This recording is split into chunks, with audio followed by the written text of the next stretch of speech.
My next guest is a Vancouver City Councillor during very interesting times. He's also a member of the Vancouver Green Party. But Councillor Pete Fry has a lot of stories to tell. He has lived through many evolutions of the city of Vancouver. Back when Cole Harbour was an industrial space and he used to work the night shift at a diner where he learned some of his empathy that he leads with today. I also asked Councillor Fry if he plans to run for Vancouver Mayor. Tune in. Coming up next on Rachel Thexton Connects. I'm very honored to have someone on the podcast who plays a large role in what happens in the city of Vancouver. Decisions that are made, sits through very long, hearings about motions and puts forward motions and speaks to media about municipal issues. And I'd like to welcome Pete Fry, Vancouver City Councillor and member of the Green Party of Vancouver. Councillor Fry, thank you for joining me on the podcast. I appreciate your time. Well, thanks, Rachel. I'm happy to be here.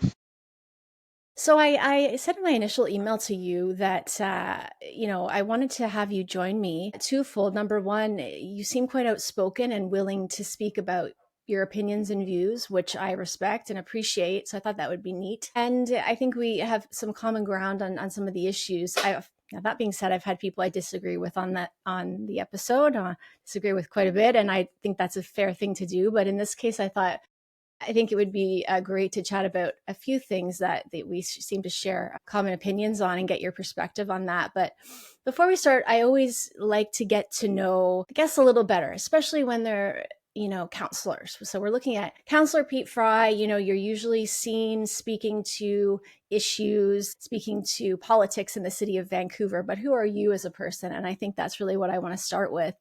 Get a picture of, where did you grow up and how you became who you are today? So I understand that you were born in Ireland to right. One Trinidadian parent and one other parent. Yeah. I was born in Dublin. Okay. My mom is from Trinidad and Tobago. My dad is British, and they were both going to school in Ireland at the time. They had me, and my mom being Black and Catholic, my dad being white and Anglican. It was a complicated time in the late 1960s. So they immigrated to Trinidad, which also was a bit of a complicated time for my dad, who's fair-haired and blue-eyed. And they ended up coming to Canada, where the Prime Minister Pierre Trudeau had captivated the minds and imaginations of young progressives from, around the world. And they came to Vancouver. And it's funny, actually, I was reflecting to my dad my earliest childhood memory, which was a neon Chinese dragon.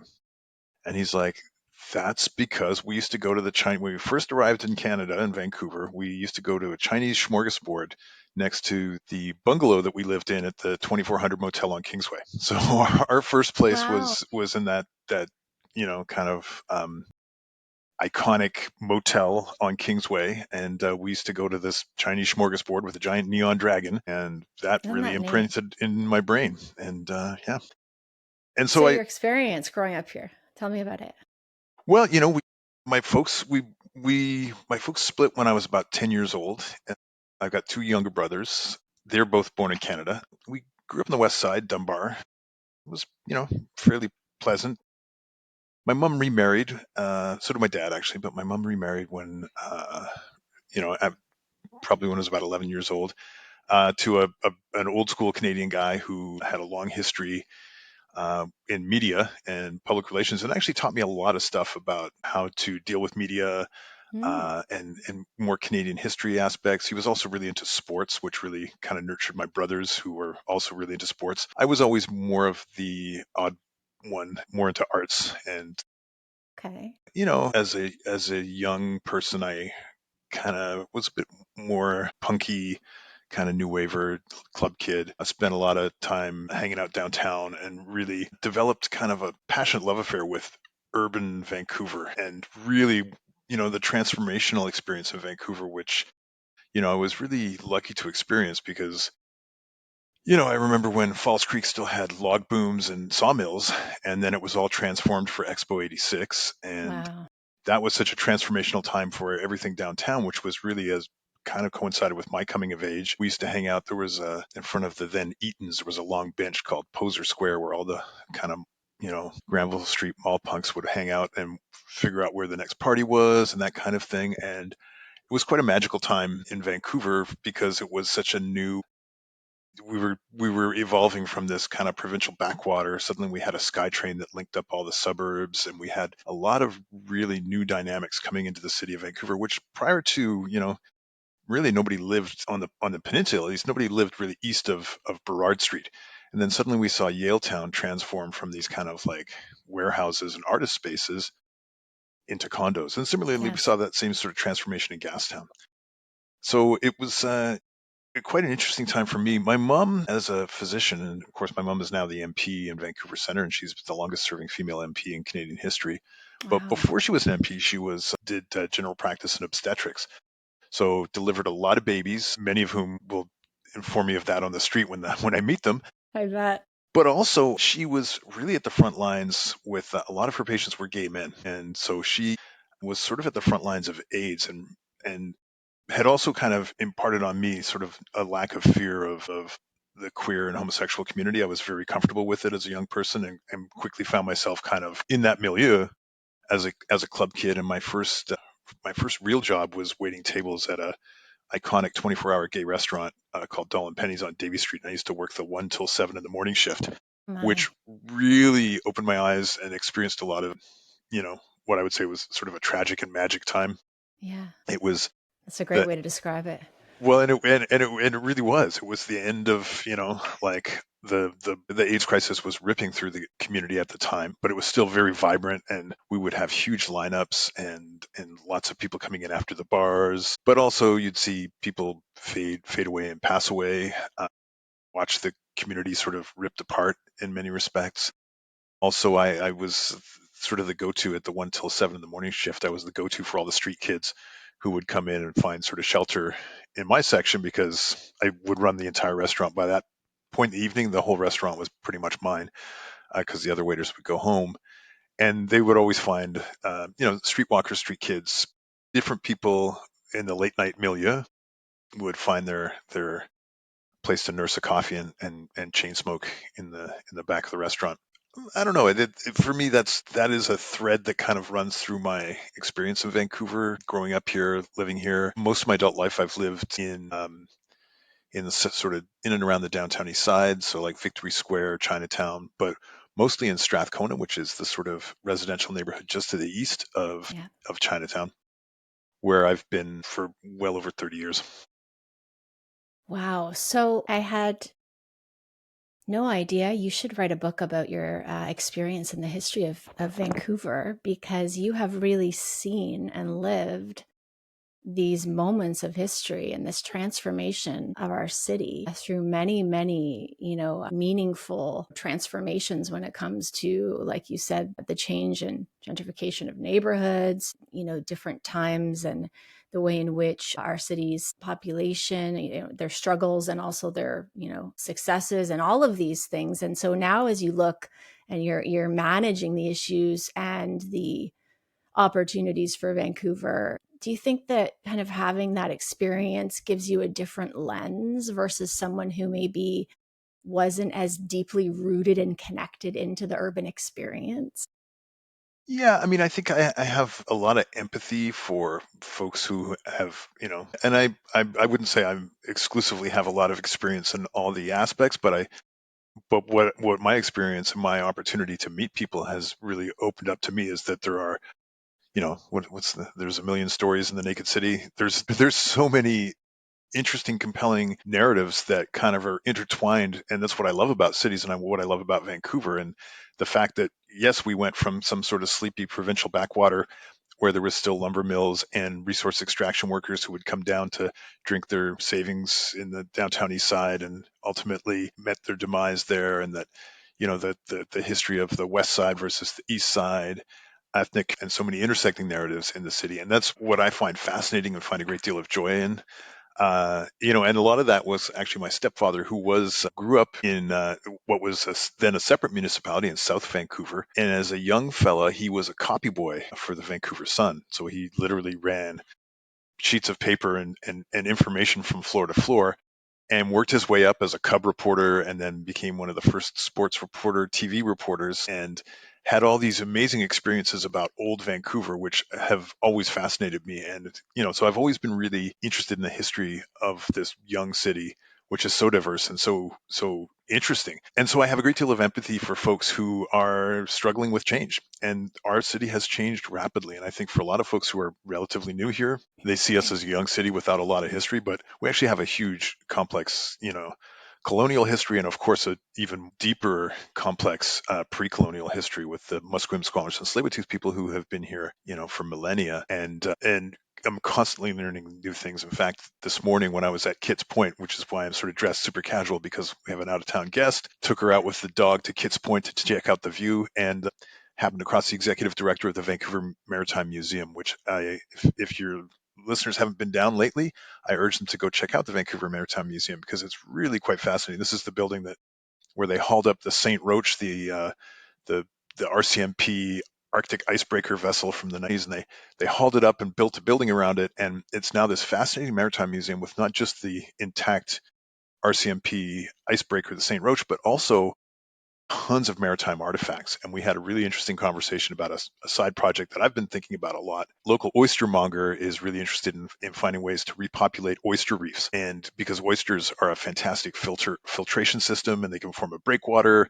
And it's a really neat project that I may have found a new avenue to explore with the Vancouver Maritime Museum. So I'm super excited about that. And again, here I am. Rachel, I'm so sorry, but I'm the kind of guy you need to keep me focused because I will just go off on a million tangents. No, it's interesting because I would imagine as you're walking through the streets, being a counselor, you often would get stopped to discuss various things, maybe sometimes not things you'd like to discuss, other times things that you're keen and excited to discuss. But like you're speaking to now, opportunity, chances to kind of meet people. I suppose that's one of the benefits of the hard work of being a counselor is being able to connect with so many people and just discuss things that you otherwise wouldn't have the chance to do. Yeah, for sure. I have the privilege of being like a big guy, so it's less intimidating. I know it can be Mhm. kind of a bit much when people stop, because not everybody, like we're lucky here in Canada, most people are generally pretty polite, and a lot of people will not stop me on the street because they want to respect my privacy.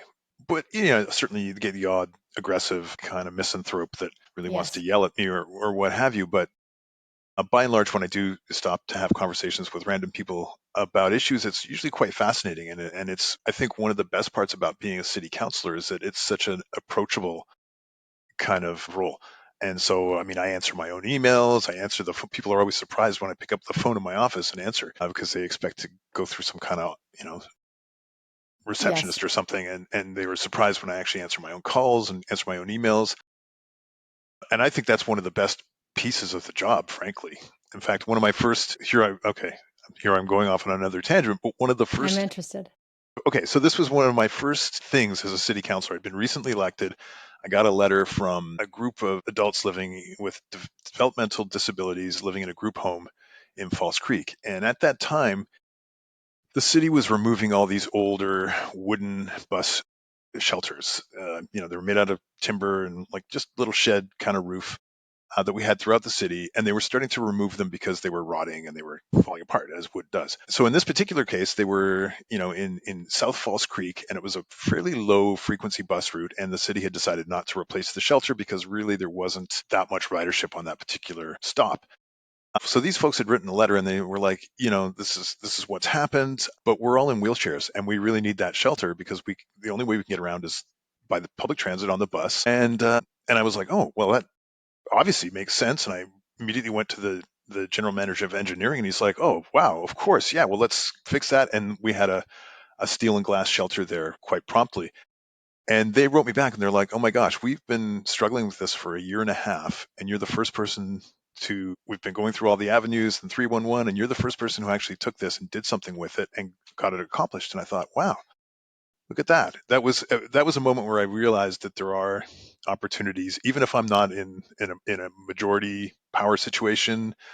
I can still be an advocate. I can still get things done. I can still hear and connect with people. And one of the things that keeps me busy is that I am a little bit the sort of patron saint of lost causes when it comes to counsel. And lots of folks will come to me for help because they think that I will listen to them, and I do listen to them. And I really Mhm. think it's an incredible privilege that allows me to help people that way.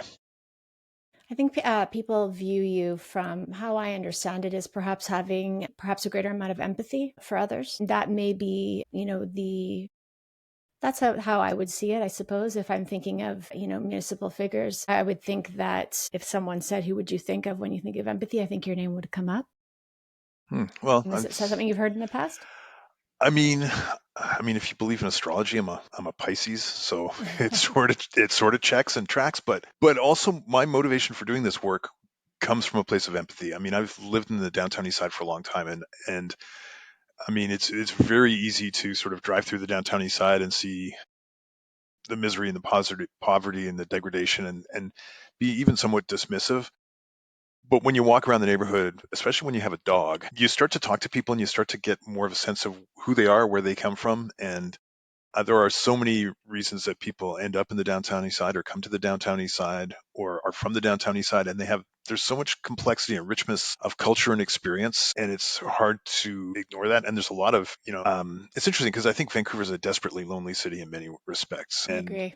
certainly that's manifest in the downtown east side, except I think people are a little less afraid to open up and share in that sense. So, Hmm. like, I think, yeah, I mean, I think if we could all lead with empathy, the world would probably be a much better place for sure. It's tough to Yeah. be empathetic though, and also be practical, and that's often the biggest challenge. That would, yes, and I think that's the reason why I would find politics challenging, is the practicalities that go along with some of the procedure and such. But because we're talking about the downtown east side, I'm going to jump over to that. I was going to ask you about this. I'm not going to ask you about specific motions. I know there's been a lot recently happening within policy around the downtown east side. And but my question for you is more about, this community, as you mentioned, they are united more so than other communities in many ways. There's a very strong community there, respectful in many ways. Now there has been some very unfortunate violence towards vulnerable populations such as seniors, which is sad to see. And then of course the toxic drug supply, which has been going on for many years and continues, although is not getting the coverage it used to. People continue to pass daily from the toxic supply, which is an issue that is especially close to me. But what are your thoughts on the downtown Eastside community? And because there is, I just did an episode went live today with Smokey D, graffiti artist and an advocate, and as well as Jesse Gaucher, who's an Indigenous artist, does great graffiti down there as well as other work. There's just so much potential there. I entitled the episode Hope because there's just so much there, and I see so much hope there, yet there is a lot of sadness. And just lost Trey Helton, the superhero of that community. And so going back to my question, what are your thoughts on moving towards kind of a safer and healthier community for those in the downtown east Well, side? it's interesting that you had Jamie on the show just earlier. So, fun fact: Smokey D and I have the same birthday. We shared a house together. The Princess No. Palace. It's now burnt down, but it was a house of Princess in Cordova, and it was kind of a punk rock party house kind of place. And we were all quite young. But I've known Smokey for well over 30 years. Wow.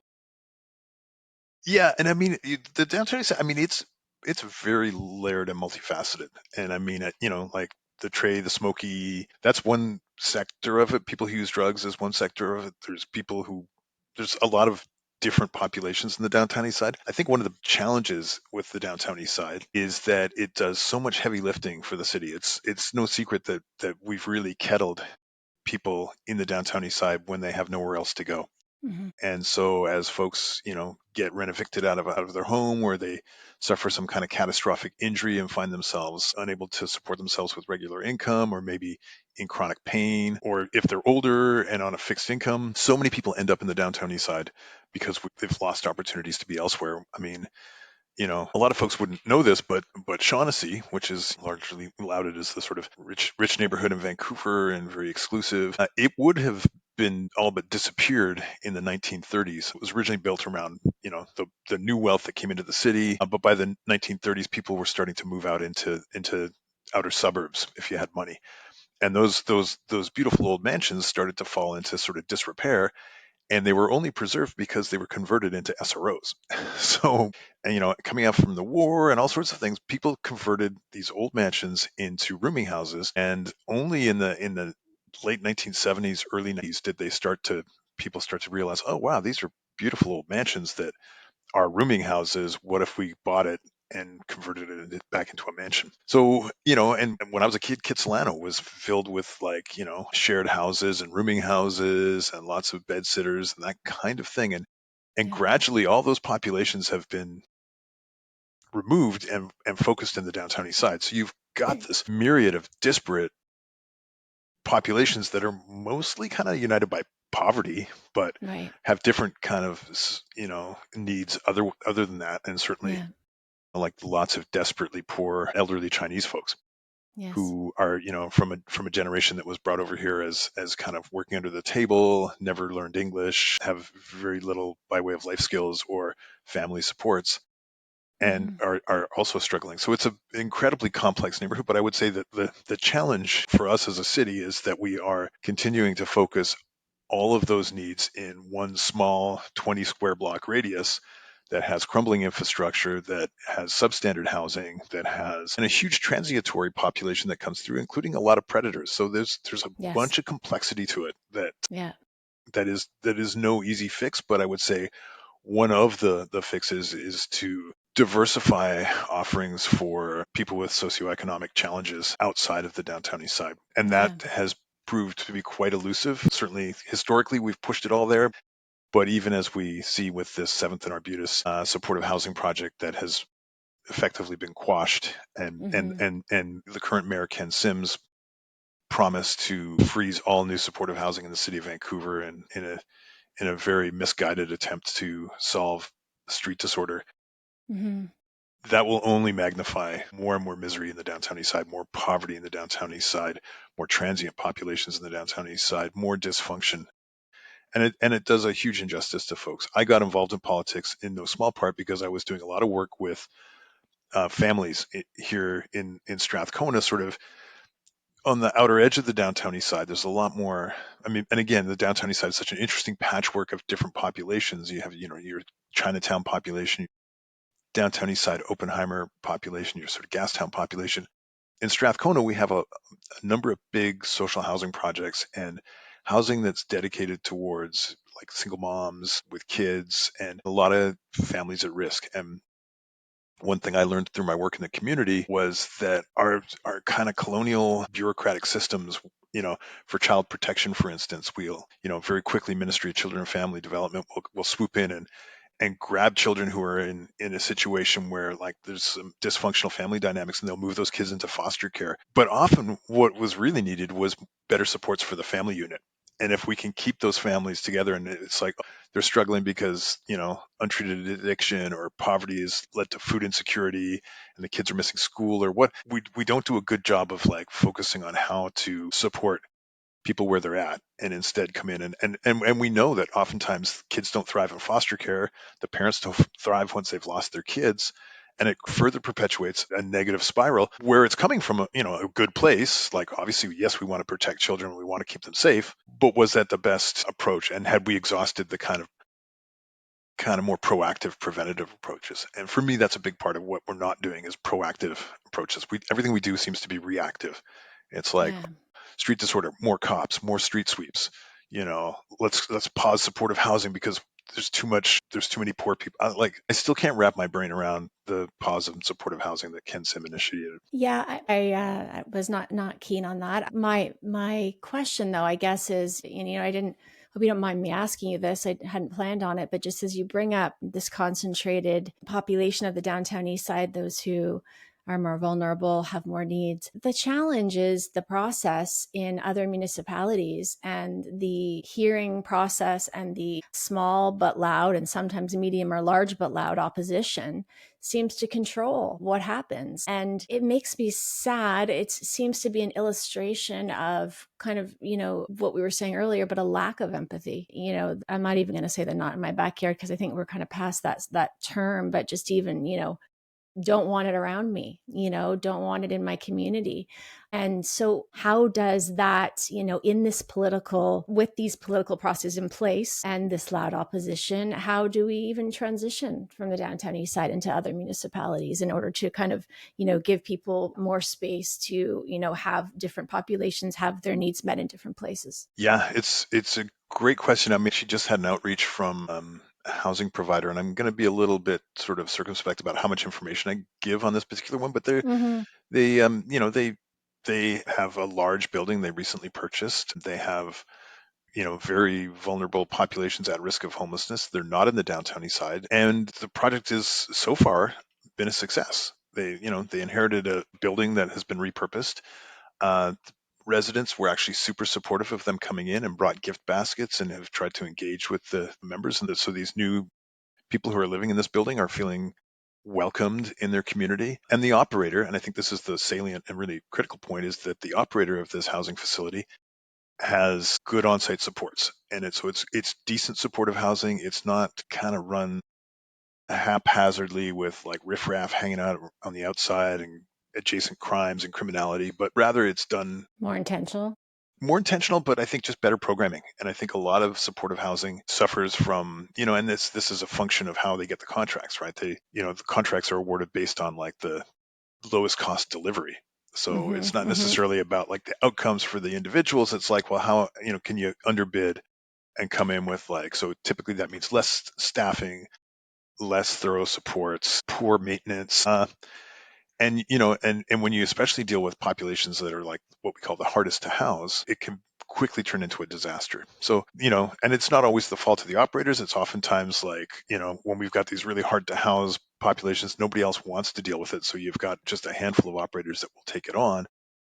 So we need more intentional kind of approaches. And that is where I think part of where Ken Sim's argument comes in about too much supportive housing in the city of Vancouver is that there is a role.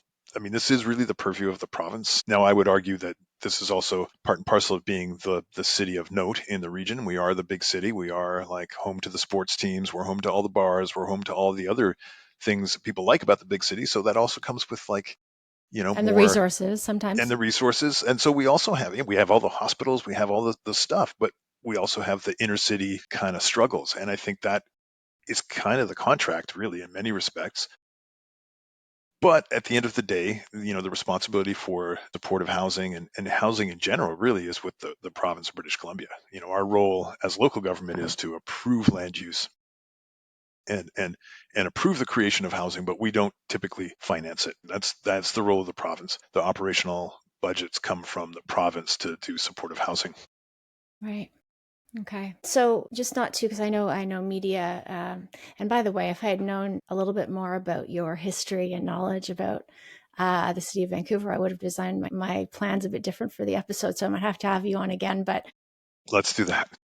it would be interesting because I'd love to hear. I have questions already followed up from what you told me. You're working in communications and graphics prior to moving into advocacy and politics. So why the initial choice, and then why the transition into becoming a part of the political scene and being on council? And do you find it a tough? Is it a tough gig, or have you developed a thick skin? I assume you need it.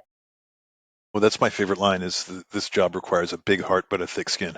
Yeah. you know but the big heart part's also really important. But unfortunately, if you have a big heart, people want to shiv you in it, right? So having the thick skin and the big heart, and but still being open enough to be empathetic, it's a delicate balance, and it can, I think, really chew you up if you're empathetic and you don't have the grounding. And I will admit that it often does chew me up, but I buck up and soldier on. But yeah, no, I was at SFU, and I dropped out to do a publishing business and get into. I was always a painter, and I was quite a talented painter as a young person. And in fact, I had won a bunch of awards as a young painter, and was sort of on that trajectory. But my folks didn't like the idea of me being a starving artist, and were trying to push me into more academic studies, which I wasn't really super there for. They were quite successful, so they. They were, yeah, and Yeah. they saw that as the pathway forward. But I was an artist, and I it didn't really land with me, so I dropped out and got into graphics with a computer, which was a very novel concept at the time in like 1989, I guess it was.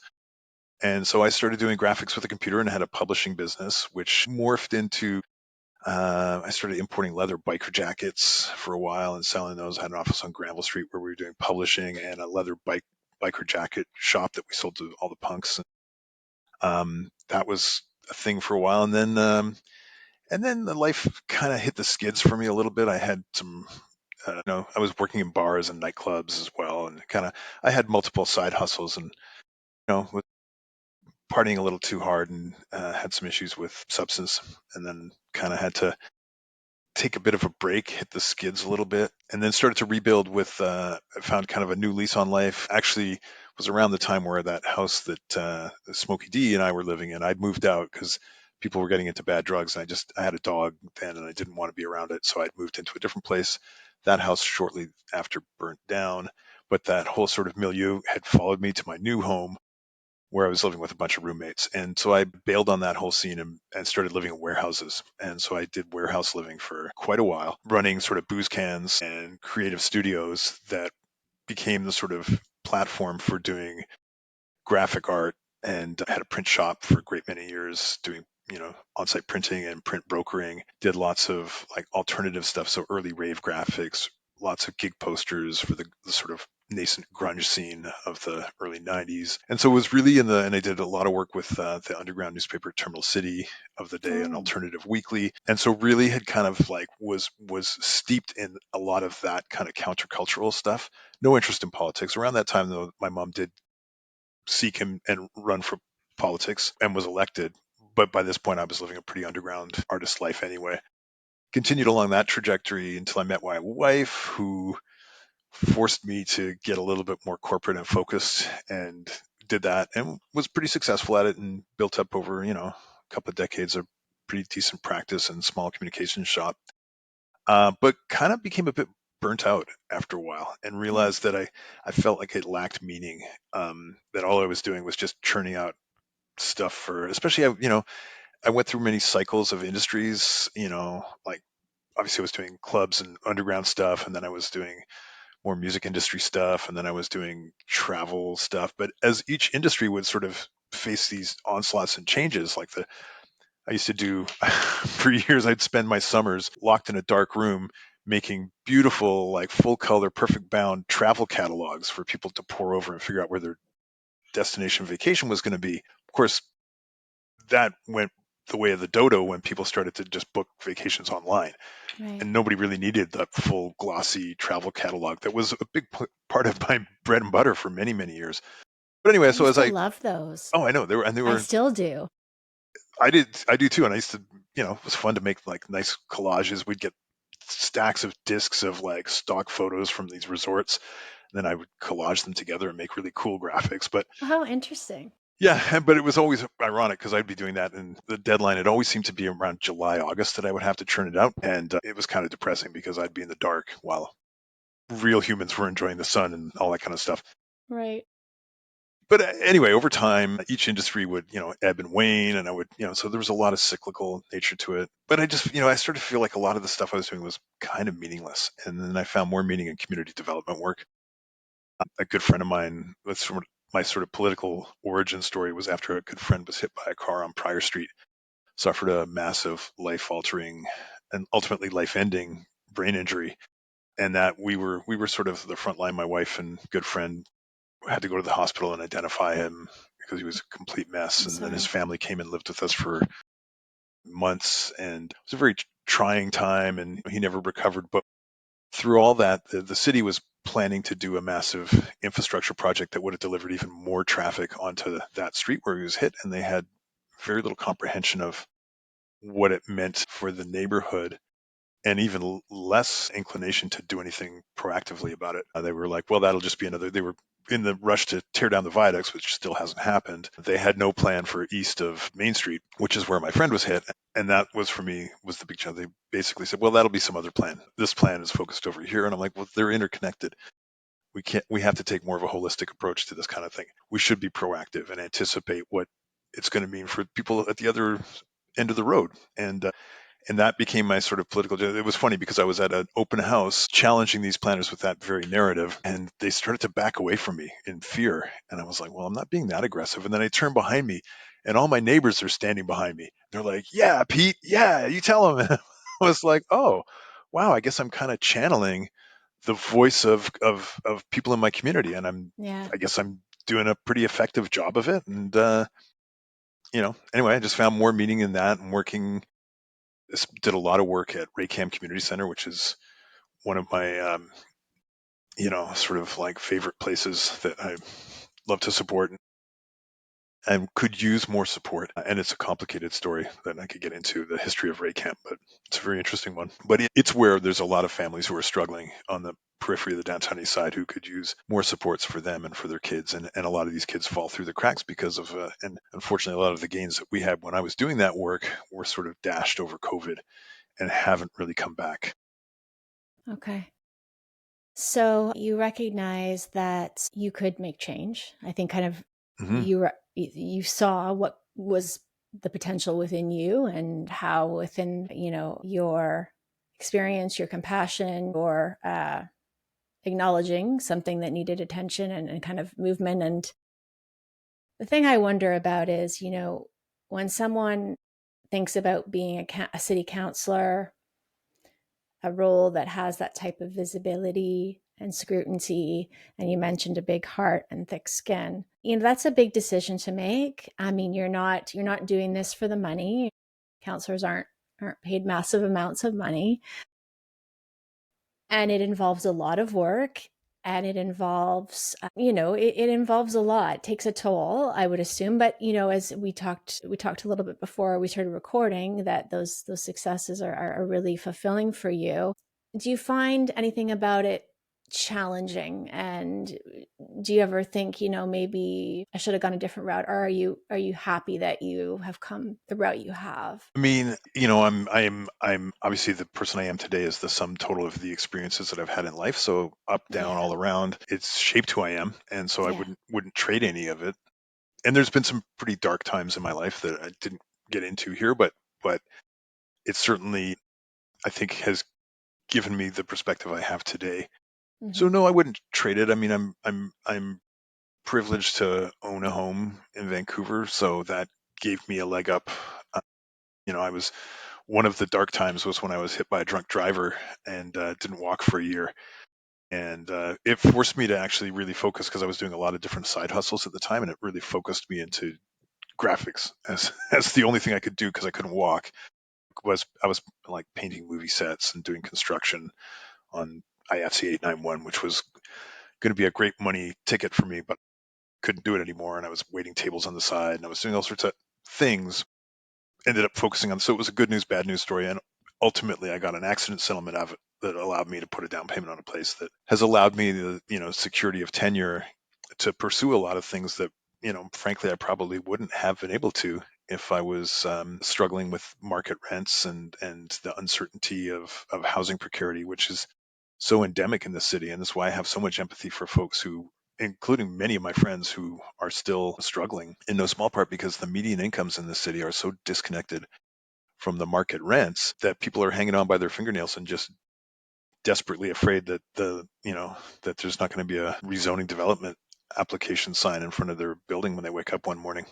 Yeah, yeah, yeah. I'm going to ask you a question I'm quite interested in 1 second, but I just wanted to, before I get moving forward, I just want to step back for 1 second. First elected in 2018, and a few of your initial priority areas that stood out to me, and I listed them here as tenant protections and housing affordability. Check would be on my personal list. Mental health and addictions, double, triple, quadruple check. Animal welfare and North America's first animal welfare informed procurement policy. Again, quadruple check. So there's those three issues that were kind of initial priorities for you in your political space are three spaces that are incredibly important to me. Are those areas, animal welfare, mental health and addictions, tenant protections, and housing affordability, still very much on your radar and things that you are consistently working to prioritize in your role as counselor? Yeah, I mean, I would say, also arts and culture is a big part of, one of my sort of priority things. Mental health and addictions is a complex kind of undertaking that's not directly under the purview of the city per se, Yeah, but I would yeah. say, like, generally, like, and addictions is a tough one to really wrap into it, but I would say, on a very generalized sense, mental health and supporting the healthy livable city for everyone is very much kind of our role as city council. I think, there's obviously intersections around how we fund healthcare, how we fund addiction treatment, how we fund safe supply, and all these kind of things that are largely roles of other levels of government, frankly. Like, but on the whole, like, for me, there are opportunities for us to, like, for instance, create drop-in places in the daytime for folks to go, so they're not having to be in doorways, to facilitate the, land use to support supervised consumption sites, that kind of thing. Hmm. Those are where we can make a difference. Yes. And then, most recently, I was really pushing hard and did get the unanimous support of council to really do better on public washrooms Hmm. and daytime drop-in spaces. Yes, Sarah Blythe was telling me about that, and she was quite happy with it. Nice, nice. Oh, you've been Yeah. making the rounds. No, you know what? I think it's one of those things. I have a history of mental health substance use myself. So the reason I started this podcast was to kind of, have these conversations to try to break down some stereotypes and stigmas that are associated with it. And so along the way, I've had the honor of just meeting some really cool people. And I Yeah, think right that's on. just via that. Yeah. Yeah, well, I'm sure we could trade a lot of war stories from, you know, the animal welfare piece actually is an interesting one to highlight, and it has been a big. There's definitely, that's somewhere that I saw there was a bit of a gap in civic policy. There was no civic leadership on the issue of animal welfare. Yeah. For me, and in my journey and in some of my struggles, it's always been my dog, and to some degree cats that have come and gone. And I have some great cats now, but it's always been a dog has kept me going, sane, responsible. As much of a fuck up as I could be out there, I always had to make sure I could keep it together for my dog. Yes. And actually was, 100%. yeah, and which was, I had, so Smokey knew my dog Elvis, who I was in that house of Princess and Cordova, and that's why I left, was because there was too many bad drugs, and I really didn't trust these people around my dog, because there was people were getting too high and too fucked up, and I just, like, I could not live with myself. And then he happened to Elvis. I rescued Elvis. Elvis rescued me, and so it goes. And so my dogs have always been a great source of mental stability for me and really kind of kept me grounded. And so when I had the opportunity, when I was elected, to kind of pay it forward and recognize the role of animals, and I mean, I know I'm not alone in that either. When I No. was Before I was elected, I used to do a lot of neighborhood small grants through Vancouver Foundation, which is a fantastic program for doing, small interventions to support people. And I used to do, uh, the St. John's Ambulance had a first aid course for pets, and I would do it at the Oppenheimer Park Fieldhouse. And so we would have first aid sessions, because a lot of folks, who maybe street entrenched or low income, and their pets are so important to them and their well-being and their mental health and their feeling of inclusion, but they can't often afford to take them to the vet if something happens to them, or if they have a minor stepped on some broken glass or something. How can you treat it yourself? What are the and so I did that for a few years, and that was really inspiring and kind of reinforced my commitment to animal welfare.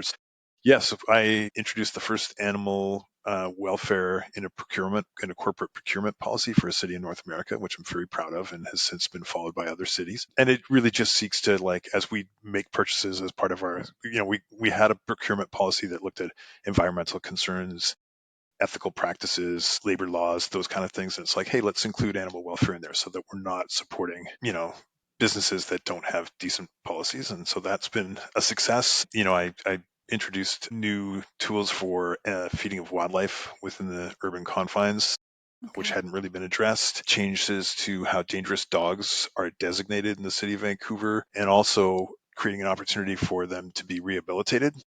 Mm, So if that's you, important. yeah, if your dog is deemed dangerous, if it's bit a human or another dog, previously it was basically at the discretion of the pound keeper. They could say, well, that's a dangerous dog, ergo they must be on a leash and muzzled for the rest of their life, which didn't get to the root of the problem. And again, for me, this is a pattern, right? It comes back to a proactive intervention, Hmm. and because I had a dog who was reactive, and recognized that she wasn't an aggressive dog, but she was a reactive dog. She was a secondhand dog. I picked her up.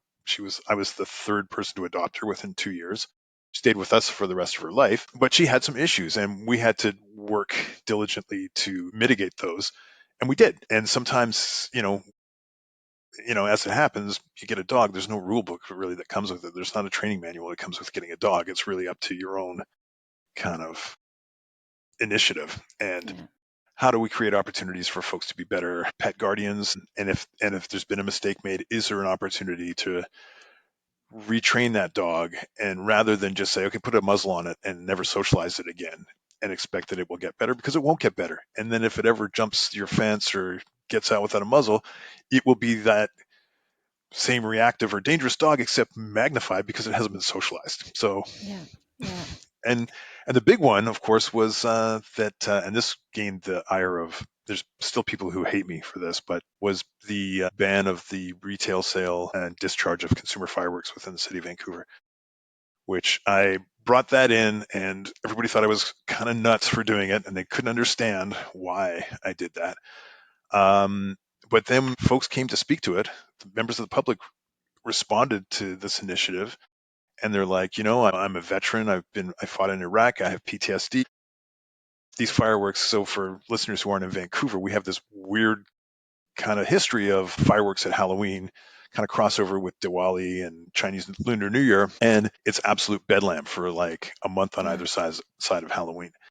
Yeah. And we had enabled it by allowing these pop-up shops, many of which were quite unscrupulous, were selling illegal fireworks out of the back of the store kind of thing. And so my motion was to stop the sale of it and to get a little bit more stringent on the ability for setting off fireworks in the city and adding some rules. Wasn't well received by folks who love fireworks, but like I say, we had veterans show up. We had moms with autistic children who were like, Yeah.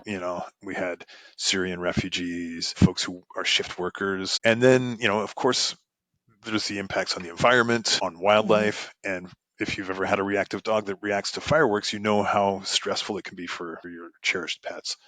So A lot all more these to groups it. came to, yeah, and by the end of it, the majority of council were like, "Wow, I had no idea. I just find Hmm. it a nuisance. I didn't realize how traumatizing this is for others." And so we passed it. And that year, and the biggest support came from the Vancouver Fire Rescue.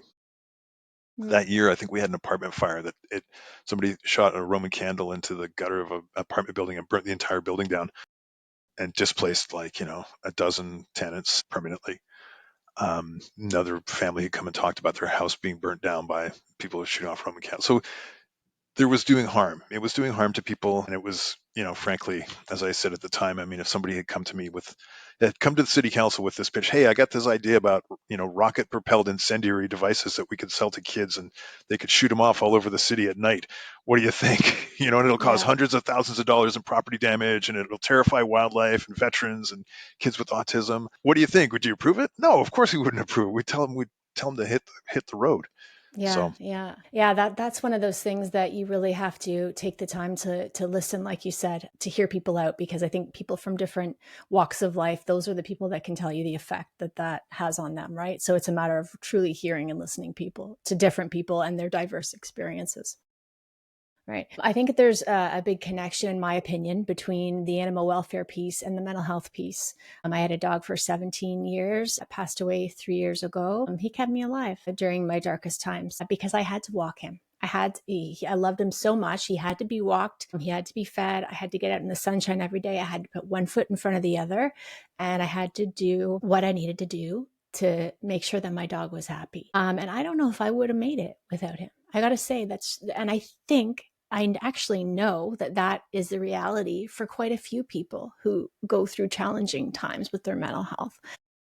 So this connection between, I think sometimes people, and I wrote a piece called "It's Just a Dog," and it was facetiously titled, of course, but the people kind of sometimes put this animal welfare bit to the side as kind of a not as important of an issue. But I think that they really should recognize the connection with the mental health piece, and I think you spoke to that quite well. yeah, well, I mean, I think, well, we're looking at two people who have benefited immensely. I probably would not be doing this job right now if it wasn't for the fact that every morning, rain or shine, 365 days a year, I'm out with the dog. for at least half an hour to an hour every morning. Yeah. Yeah. And that grounds me and it enables me to go on with the day, you know. And also Yeah. I, you know, meet people, talk to people, stop and smell the roses, really take like another perspective. And in addition to enjoying the time with the dog and enjoying his joy at the world, it's also forcing me to just kind of observe the world around me. Yeah. Yeah.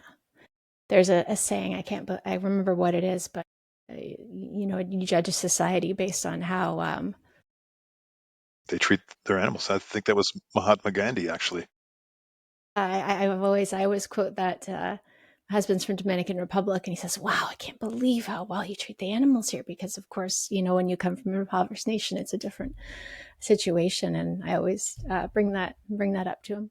Well, actually, I mean, like my grandfather in Trinidad was a big animal guy too, and I think that yeah, I mean, I think yeah, there's a lot to it, and I think it's definitely a reflection on our own humanity how we treat animals. Actually, ironically, my first political foray was in 2006 to 2008. I volunteered on the City of Vancouver Park Board Dog Strategy Task Force, which was at the time looking at how we could manage dogs in parks, and we were just starting to introduce off leash areas. And I was just this kind of naive guy who really enjoyed having time with dogs and had a dog and thought, oh yeah, we could just make it better. I didn't realize how many people, and it's quite interesting actually. There's a lot of people who hate dogs in this city, and they resent dogs and they resent people who love dogs. And like, how could I you? don't trust them. I don't. I don't trust those people. I judge people based on like, yeah. But it was an interesting experience, and it really kind of galvanized a lot of my interest. And one of the things I like to remind people about, because they're like, this park should be priority for human use, not for dog use. And it's like, the dog's not going to the park by himself. The Hmm. dog is going to the park with me. This dog is my accessory going to, like, just as you're going with a soccer ball or you're going with a baseball and bat, I'm going with the dog. And that's how Hmm. I use this park that I am paying for with my taxes as well as you are. So, and I think Yeah. it kind of recenters it for a little bit too, because it is really easy to sort of position animal needs as secondary to ours, and which they arguably are because that's the world we live in. But Closely connected. yeah, yeah, and it has profound impacts on many of us who enjoy the company of animals. Councillor Fry, I wanted to ask you about your priorities for the city of Vancouver, but I think we've kind of talked about that. I'm going to go on a limb here, and I'm going to ask you about running for mayor. Have you, we've had a lot of discussion about current leadership, those who are considering running, and I'm wondering if you would consider running, and if that's something that you would be interested in doing in the near future, announcing. Yeah, it's an interesting one. I mean, it's no secret I've been incredibly critical of our current mayor, and have called him out on many of his foibles. I was the one who discovered his secret gym, for instance, that he'd converted from our boardroom into his personal Peloton room, and a lot of the failures of the leadership of this mayor, and frankly the previous mayor. So I am critical of the mayor's role, and certainly a lot of people have approached me to consider running for mayor. I know there's other interested parties who are also looking at running for mayor, and I know there's a lot of deep-pocketed kind of investors who are looking to bankroll a mayor. I'm not typically the deep-pocketed investor type of candidate. I prefer to be a bit more like authentic and grassroots and not necessarily in that realm. So that's probably the biggest singular consideration, was whether I want to, you know, embrace that kind of big money approach to mayor, which doesn't seem to align with my own values. But the other thing for me, and this is the more serious part of it, is that I I, I do 110% on my job right now, and I think if I was to do 110% on the mayor job, I'm not sure I would have the capacity to do that and have a balanced, sort of healthy life. So I would have to kind of step back, and I'm again, like, I really like the work I do now. Hmm. Um, I recognize that there is a real need for a progressive leadership in the city, and those are conversations ongoing. And certainly, like I say, there's lots of competing interests, but there's a lot of people who are encouraging me to go for it. So it's sort of a conversation I'm having with my wife a little bit, still on the fence about it, but seeing how things evolve. I think I've been lucky in having a pretty reasonably good high profile in this job, and so I don't think I have to jump into it. I think I have a little bit more time to see how things are shaking out. Yeah. Okay. Thanks. I appreciate But you I'm answering not those. saying no. So Okay. You're not saying no. yeah, Okay. Well, I'm interested to see this next run for mayor, because I think that are going to have a variety of very interesting and actually excellent people running. And I wonder if you will be one of those. So we'll see. Yeah. time will tell. I mean, it's an all or nothing proposition, right? You run for mayor and lose, then you're off of council too. And I do enjoy the work of being a councillor, so that's a big part of the calculation as well. How do you manage you've mentioned your dog and time that you spend out walking with your dog, but the stress of any job, especially one of city councillor. Councillor Fry, how do you take care of yourself and your mental health in the job that you have and the responsibilities you take on? I mean, I could probably do a better job of it, to be honest. It's not great on the marriage. Sometimes it can be a real challenge, Yeah. but we work through it and, have good friends and look forward to opportunities to travel and do, fun things that as we can. I mean, I think honestly, like one of the biggest singular mental health tools that I have at my disposal is walking the dog. I can't. Yeah, honestly, I think that's, I mean, obviously, my wife and I are able to talk about a lot of this stuff, but for me, there's that nonverbal communication and just the joy of the dog wanting to go for a walk and like just going out and doing that kind of thing that just allows me. I think it's the closest I get to, meditation and exercise and that kind of full package. So, Okay. You are someone who knows a lot about Vancouver. Clearly, you've shared with us some very interesting elements, which I'd love to know more about. But can you tell me, if you could have your day in Vancouver, what's, a couple of your top favorite spots? Where would we find you on an off day when you're not working, you have some free time? I mean, I don't want to give away too many of my secrets and then find myself. I mean, one of my favorite things about Vancouver is the beaches. I love going to Spanish Banks. Kids Point is also great, both of which are dog beaches. So I think there's probably a theme Of here. course. I do really enjoy visiting parks. I love bike riding is a real passion of mine, and I love just tootling off and cruising around Stanley Park. I feel very lucky to live where I live. Here in Strathcona, it's kind of walkable or cyclable to the seawall and to Stanley Park and to downtown. And so, I really just also love sort of urban exploring and just tooling around. And what I love about walking and cycling is that you can really experience a lot more things kind of on a tangible sort of level that you don't necessarily get when you're driving. Yeah. It's a very, very different experience. So I like that kind of experiential place of part of like urban exploring. I think that's one of my favorites. And I have my familiar haunts in my local pub that I do love to frequent, not too frequently, but and I have, I actually, it's one of the best things about my city hall role is my office is a fantastic view of the city.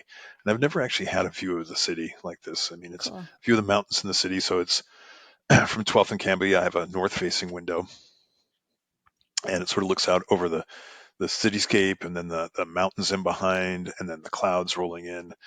And I once had an office like that was like I could watch views like that all day.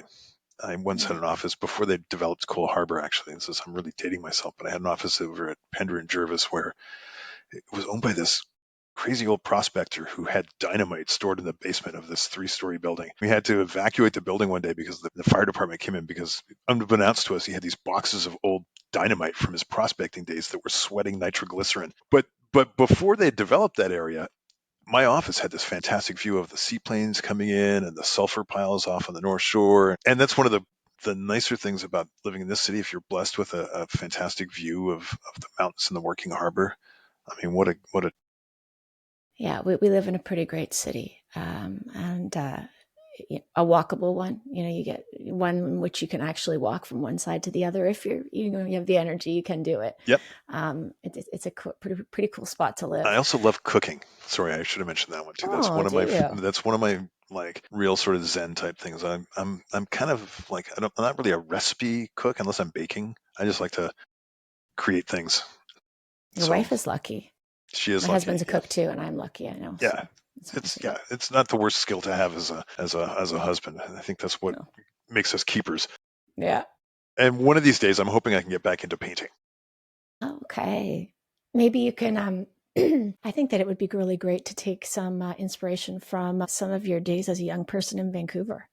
I can see those visuals that you described to me. Yeah. Well, that's actually what I used to paint a lot of, was actually, what did I call it? Disaffected urban youth or something like that. I used to do Okay. portraiture of that was many, many years ago. But then I was recently in Ottawa and I was at the National Art Gallery, snuck away and did a free Thursday at the art gallery and was, a lot of those those classical paintings, the kind of realist styles, and there's something to be said for that as an inspiration for me. Yeah, very cool. I'd like to ask you, I think it's important to ask guests because I like to learn about them, and I think listeners do too. One or two BC nonprofits that are close to your heart. Is there a couple that you want to share today as we close? Well, I mean, there's a variety of dog rescues that I won't name necessarily, but I think there's lots of great groups out there doing dog rescues. I got lucky my current dog from Cross Our Paws. Okay. I was just recently got an invitation to an open house for Mission Possible, which is a really cool local operation that does employment for folks who have, otherwise barriers to employment. So they do lots of micro cleaning and that kind of thing. And it's a meaningful employment for folks, and it allows them to top up their otherwise meager social assistance. But the one that really, actually, and I'm going to be seeing them tomorrow. There's an organization called Holway House. Yes, I know of it well. Jenny Conkin. I'll be with Jenny tomorrow morning for their breakfast. Yeah. Oh, yeah. Actually, that's where we met. Of course. Yes, Okay. Anyway, I really love what Holway House do. they're fantastic. You know, and actually, it's interesting because when I met Jenny, it was her grandfather who, when I hit a really rough time in my life, after I was hit by the car and my life had fallen, like one of the many times my life had fallen apart, he took me and my dog in. He had an SRO called the Silver Avalon. Yes. And so Wow. he was very kindly and gave me a break where others wouldn't. He knew I was a good kid and had potential. And it's and it really did give me the break that I needed just to, not sink into a worse place. So Wow. when I I had realized no that Jenny idea. was the granddaughter of Mario Angelicolo, I was like, wow, well, this is meant to be. Yeah, their organization, for those who don't know, they do incredibly, Jenny and her team at Holway House, incredibly intentional wraparound support for those who are living in the Downtown Eastside, focused initially on mostly seniors, but now expanding that. And their design is just really about connection. There's so much isolation in the city, so really finding ways to connect people. And I think they just do such good work doing that. One of the earlier points we discussed around like supportive housing needing good programming to be effective, and they are the programming part of that kind of matrix, whereas they're not necessarily housing providers. They do strictly programming and just like outreach and food and connection and security. It's really a great program. Yeah. Okay, I'll make sure to link to the nonprofits here, Cross Our Paws, Mission Possible, and Holway House. Thanks for sharing those, Councillor Fry. It's been a real privilege, really interesting getting to know you, and I hope that you'll join me again on the podcast. And I'd like to talk more about the City of Vancouver, a little bit more about you. Today, I've had Vancouver City Councillor Pete Fry, member of the Green Party of Vancouver. And Councillor Fry, thank you so much for joining me and for taking the time. Rachel, it's totally my pleasure, and I look forward to doing the next show. We can talk about quirky Vancouver history or something. Awesome. I look forward to it. Thank you so much. Kind and truly connect. You're listening to Rachel Thexton Connect.